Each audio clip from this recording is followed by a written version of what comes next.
Hi, I'm Dan Gerke from Get Private Gold and Silver, and I want to give you a little presentation today. I put together a little video here just to give you some background information on why I think it's so important that you have private gold and silver, and to give you a little bit of the background behind that. So let's just get into it. I'll walk you through what I see coming down the pipe, and hopefully that'll help give you a little more education and information on why this is a great move for you to make.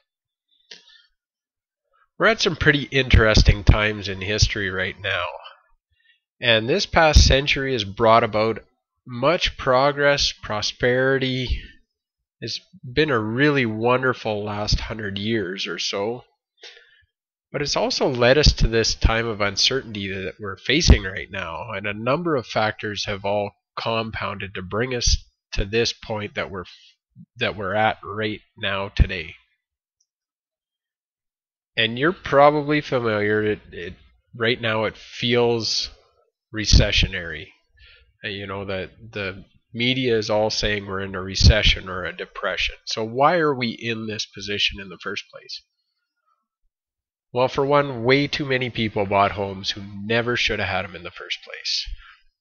Basically, if you could fog a mirror, you could get a mortgage. And a lot of these loans, they became to be known as ninja loans. Not because they were sly and sneaky, but because they had no income, no job, and no assets. So, of course, it was only a matter of time before the house of cards fell to the floor. And I recognize that most of this happened in the United States, but I'm going to touch on why that has a global impact for all of us in a minute. So what really frightens me is that how most people think that we're through this recession, and a lot of people are talking about seeing the light at the end of the tunnel. And you know, I honestly prefer to be optimistic, and I genuinely hate to be the bearer of bad news. But I think what I just spoke of is nothing compared to what's on the horizon. And in fact, I think the worst is yet to come if you're not prepared and educated. And if you study history at all, history shows that it repeats, and it shows that what we're facing has happened before, and the stars are lining up, it's going to happen again. So when we look back on history, the most amount of people wiped out financially in the shortest amount of time happened through depression and recessionary periods, primarily because of lack of financial education. With that said, before you go and get depressed, I have some great news, because the most amount of wealth ever accumulated in the shortest amount of time also happens through recessions and depressions. More millionaires were created in the dirty 30s than ever before. So here's what I want you to remember. Money doesn't disappear. It simply transfers from one person to the next. It transfers from the uneducated to the educated. So you need to be financially educated to be on the winning side of the cycle. So, with that out of the way, there's three major factors that are all coming into play right now that I want you to understand a little better. The first factor is the next wave of residential and commercial mortgages that are up for renewal. We got into this mess primarily because of the first subprime wave. That's this stuff in green here. And this is a chart from the International Monetary Fund, and according to this chart, the largest part of this cycle, the next wave, is going to reset in late 2011. So if the first wave caused the markets to drop 30 to 40%, real estate prices to plummet, we moved into this so-called recession, how do you think we're prepared to handle another wave? Do you really think we're going to weather that storm as well or better. I think quite the opposite. I think we're not in a position for another wave, and yet there's another wave coming. The next factor I want to touch on is that governments all over the world continue to go deeper and deeper into debt by printing more and more of their made-up monopoly money. And I don't know when governments are going to start to understand this, but how can they continue to spend billions of dollars more per day than they're making, than they're bringing in? It's unsustainable. So what most people don't realize is that every fiat currency that's ever been created has eventually failed. And by fiat currency, I mean a currency with no intrinsic value, essentially a currency printed on paper backed by nothing other than the government's word that it's legal tender or that it's good in exchange for a certain value. There have been thousands of fiat currencies over the centuries throughout history, and every single one of them eventually failed. As soon as you remove real money like gold and silver and replace it with man's money like paper, the life expectancy is greatly reduced. It's a limited time. It's only going to last for so long. Throughout history, this period has been shown to be about 30 to 40 years, which means the U.S. is now overdue.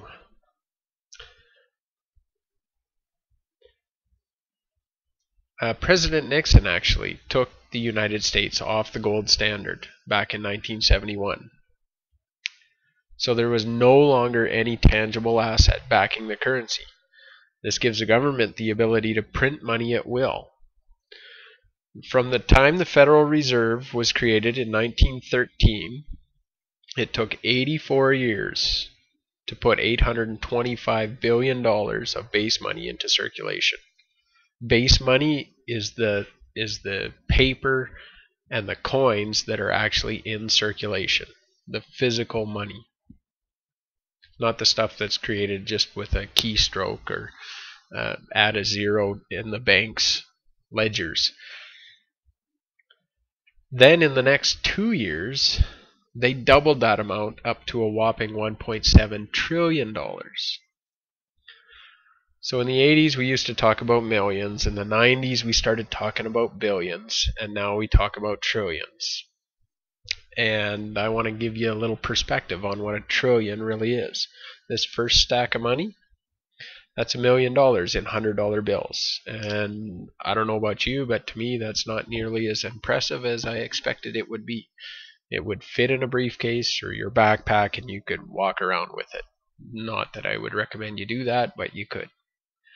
The next stack is $100 million, a single pallet of money. Then there's a billion, 10 pallets of $100 bills. And this great big football field size double stacked pallets is what $1 trillion would be. And that's that same guy standing beside him.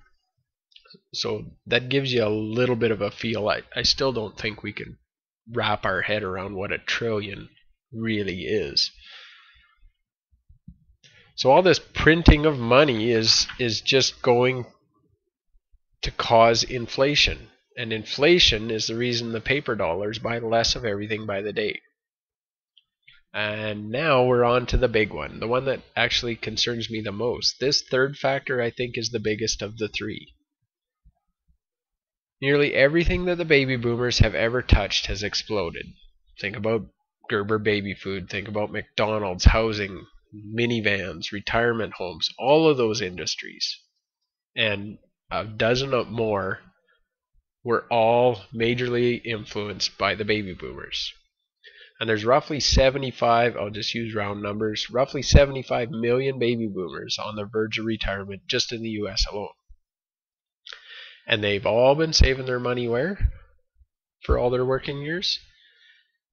In the markets. Stocks, mutual funds, pension funds, that sort of thing. So let me throw an example at you. Let's say each of those baby boomers is now retired and they pull, let's be conservative, $1,000 a month out of their retirement savings accounts, out of their 401ks or their RRSPs, whatever you happen to have where you're from. If you take $1,000, multiply it by 75 million, that's $75 billion a month coming out of the market. Then let's say they also receive a government pension of equal amount, another $1,000. Another 75 billion coming out of the government. Now, even if you're not good at math, add those two together, you got $150 billion a month coming out of just two institutions. That's going to cause some major problems. And according to the US government, the obligations for Social Security, Medicare, and other social programs is well over $100 trillion. And I want to give you a little bit of perspective on that. This tall stack is actually a stack of cash. Same footprint as these two towers, which are representations of the former World Trade Tower. Formerly the tallest buildings on the planet. You can't really read this, but that says 114 trillion, which is the approximate unfunded liabilities that the government has for things like Medicare and social programs, Social Security. So when you add up the second wave of residential and commercial mortgages coming up for renewal, you add up the printing of money, unending printing, trillions and trillions of dollars of made-up monopoly money being printed, and then the baby boomer demographic all retiring at the same time, you have what I call a perfect storm. And I imagine you may be thinking, okay, but this is a US problem and I don't happen to live in the US. And I would agree in many ways that people outside of the US are maybe in a better situation, maybe. But here's the catch. For the first time in history, that US dollar is a fiat currency that's the reserve currency for virtually every country on the planet. And that makes this a global issue, not just an American one. And we're seeing that right now in Europe, Greece, Italy, Spain, Portugal, Ireland, Iceland a few years ago. This is a global issue, not a single nation's issue. And that's why I think you have to ask yourself a few very important questions.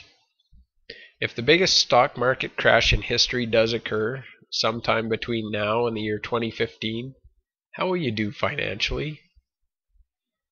If you're proactive, educated, and prepared, you're far better off than the financial strategy most people have when it comes to their investments, which is buy, hold, and hope.